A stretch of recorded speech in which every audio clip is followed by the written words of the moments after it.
कोल्हापूर विमानतळाच्या धावपट्टीचा विस्तार, एअर बस सेवा, नवीन विमान फेऱ्या आणि सुरक्षिततेबद्दल विमानतळ सल्लागार समितीच्या बैठकीत सविस्तर चर्चा झाली। मोठ्या आणि महत्त्वाच्या शहरांची विमान कनेक्टिव्हिटी वाढवणं तसंच प्रवाशांना गुणवत्तापूर्ण सुविधा देण्याबरोबरच कोल्हापूर विमानतळावरून आंतरराष्ट्रीय विमानसेवा सुरू करता येईल अशा पद्धतीनं कोल्हापूरच्या विमानतळावर आधुनिक सुविधा निर्माण करण्याचा निर्णय विमानतळ सल्लागार समितीच्या बैठकीत घेण्यात आला। न्यू पॅलेस इथं ही बैठक पार पडली। विमानतळ सल्लागार समितीची महत्त्वपूर्ण बैठक आज न्यू पॅलेसमध्ये पार पडली।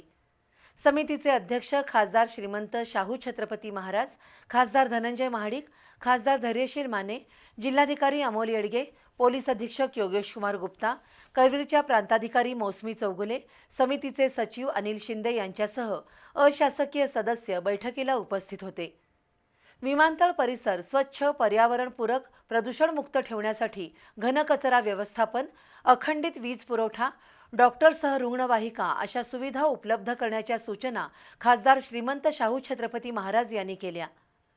कोल्हापूर विमानतळावरून एअरबस सेवा सुरू करण्यासाठी तातडीनं ट्रायल लँडिंग तातडीनं राबवण्यासंदर्भात बैठकीत चर्चा झाली। विमानतळ विस्तारीकरणासाठी आवश्यक भूमी संपादन पूर्ण झाले, त्यामुळे धावपट्टी वाढीची कामं युद्धपातळीवर पूर्ण करण्याच्या सूचना देण्यात आल्या। प्रवाशांच्या खिशाला परवडतील असे तिकीट दर निश्चित करणं, टॅक्सी सेवा, अल्पोपहार सुविधा, पर्यटकांसाठी मार्गदर्शक माहिती केंद्र सुरू करण्यासंदर्भात चर्चा झाली। विमानतळाच्या सुरक्षिततेच्या दृष्टीनं ऑडिटमधील त्रुटी दूर केल्याचं सांगण्यात आलं। विमानतळ परिसरातील रस्ते विस्तारीकरणाला प्राधान्य देण्याबरोबरच बाधित होणाऱ्या रस्त्यांसाठी पर्यायी मार्ग उपलब्ध करून देण्याचे आदेश देण्यात आले। स्थानिक अर्थव्यवस्थेला गती देण्यासाठी विमानसेवा महत्त्वपूर्ण ठरणार आहे। चांदी आणि औद्योगिक साहित्याच्या कार्गो सेवेचा विस्तार करून त्यामध्ये स्थानिक फळं, फुलं आणि भाजीपाल्याच्या वाहतुकीसाठी आवश्यक परवाना घेण्याचा निर्णय झाला। यासह दिल्ली, शिर्डी, नागपूर, गोवा, विशाखापट्टणम, चेन्नई, इंदूर, सुरत, तिरुपती, अहमदाबाद या मार्गावर कोल्हापुरातून विमानसेवा सुरू करण्याचे प्रयत्न असल्याचं खासदार धनंजय महाडिक यांनी सांगितलं। प्रामुख्यानं कोल्हापूरचं विमानतळ याची प्रगती सुरू झाल्यापासून हा झेप आलेख जो आहे तो झेप घेतलेला आहे। आत्ता आज अखेर सुरुवातीला 23,000 पॅसेंजर संख्यांवरून आता आज अखेर 1,70,000 पर्यंतची संख्या कोल्हापूर विमानतळावर आता झालेली आहे आणि त्या अनुषंगानं तिथनं असणाऱ्या व्यवस्था, त्यांच्यासाठी लागणाऱ्या ज्या फॅसिलिटीज आहेत या सगळ्यांसंदर्भात चर्चा झालेली आहे।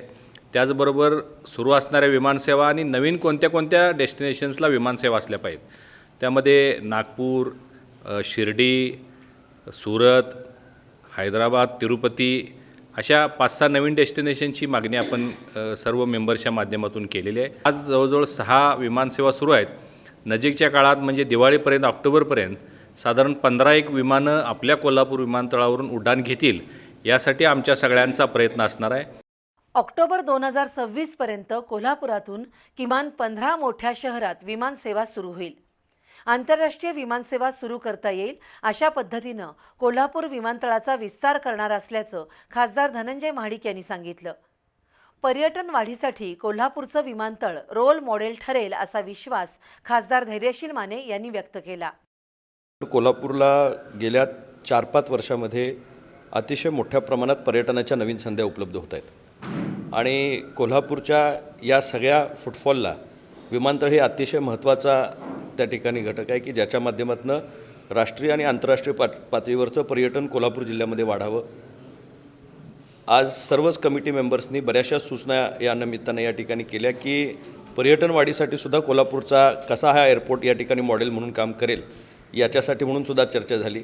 एकूणच विमानतळाची धावपट्टी विस्तार, एअरबस सेवा, नव्या विमान फेऱ्या आणि सुरक्षेबाबत सविस्तर चर्चा झाली। सदस्यांनी सुरक्षेबद्दल विविध सूचना मांडल्या।